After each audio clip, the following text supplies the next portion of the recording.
Hi, I'm Saz Russell, a relationship coach here to help you have more ease, care, and connection in your relationships.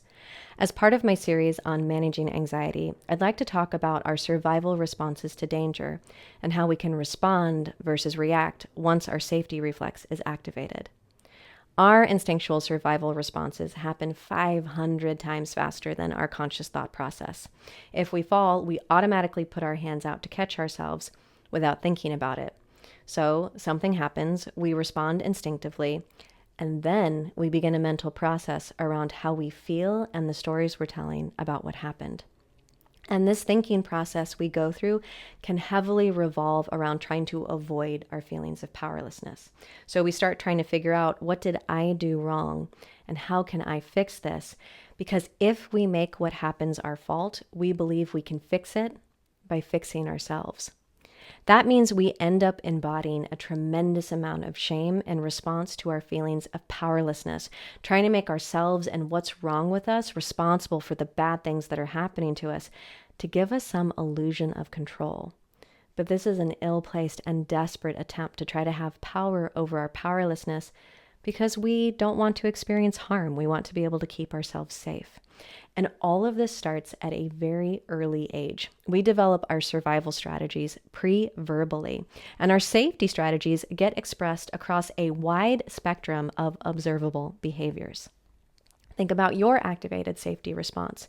Do you tend to default to fight, flight, freeze, fawn, dissociate? Fight is a tooth and claw response where you're turning towards the thing that's activating your safety response in some way. And it can look like anger, hostility, aggression, competition, road rage, snark. Flight is a run for your life where you're trying to avoid, disconnect, maybe escape to the bathroom. Freeze is a camouflage reaction where you're trying to make yourself small, invisible, have no needs. Fawn is a submissive, move towards, tend and befriend, where you're making yourself agreeable, friendly, and helpful. And dissociate is a high-functioning freeze with reduced presence and automatic numb responses that tend to be routine-driven, habitual, and pretty heady. So what's your primary safety strategy? Or do you experience some combination of these? My secondary response was so much louder than my primary response that I was missing my primary response. If you had asked me about this years ago, I would have told you, obviously, I am a fight response. I had a partner tell me one time that he was confused about why I would always run towards the thing that was causing me fear in some way, that I was confronting this thing. He was like, I don't even know that things would be happening if you weren't running towards them and trying to force a confrontation of some kind. Now, part of the reason I was able to have such an intense, aggressive fight response is because first, I was dissociating, but that was happening so quickly, so automatically that I wasn't even aware of it until I began this practice.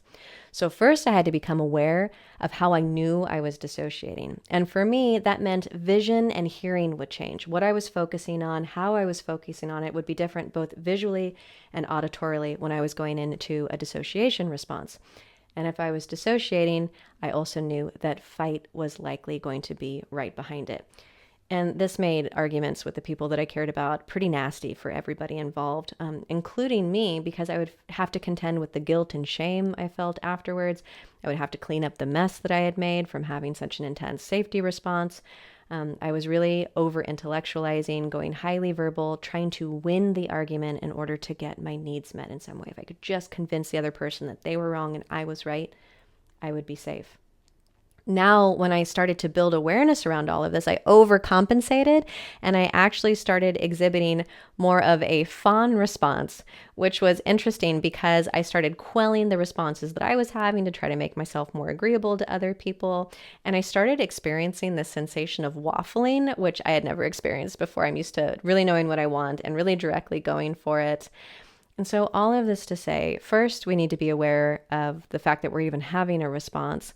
Then, as we're starting to make choices around how we'd actually like to respond, there's probably going to be some tweaking and refining until you find responses that are optimal, functional, and the most life-affirming for you.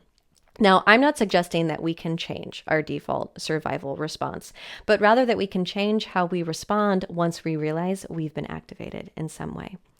When we experience a fight, flight, freeze, fawn, dissociate, activation in response to an event, it usually takes some time for awareness to arrive. So I would notice this when I'd be muttering to myself in the shower 20 minutes after an argument. Oh, I'm activated right now. I'm dysregulated in some way. This lag in awareness can lead us to focus on our feelings and stories about the event rather than the event itself and our feelings of powerlessness around the event. Bringing our feelings of powerlessness into our awareness can increase our choice to respond rather than merely instinctively react. We can, 1, notice the feeling, 2, label it, including both emotions and sensations, and 3, accept the unacceptable that we can't change the event. We can only have influence over how we respond, and that only once we have awareness of the fact that we're having a reaction. Until we become aware, our instinctual response happens so fast that we can't change it any more than we can change the event itself. Until we become more aware, we are coming from reactivity versus from our favorite selves. Once we have awareness of our instinctual reaction, we can begin to practice alternative responses to our powerlessness. We can practice turning our attention to our sensations and emotions. We can practice soothing the scared parts of ourselves and engaging in somatic self-regulating practices such as drinking hot tea, tapping, humming, breath work. And then after noticing, labeling, and giving ourselves some kind of attuned contingent response to what we need in order to hold ourselves through our dysregulation, after all of that, then we can make a choice that's in alignment with our values and favorite selves rather than our fear and anxiety. O-sensei, founder of Aikido, when students would ask him how he was always so centered, he would reply, "It's not that I don't get thrown off center. It's that I recenter so quickly you can't see it." It's natural to get thrown off center, but we also need to nurture a recentering practice. So, how long does it take for your awareness to arrive that you're in an activated state? Are you able to pause and allow your psychobiology to relax before taking action?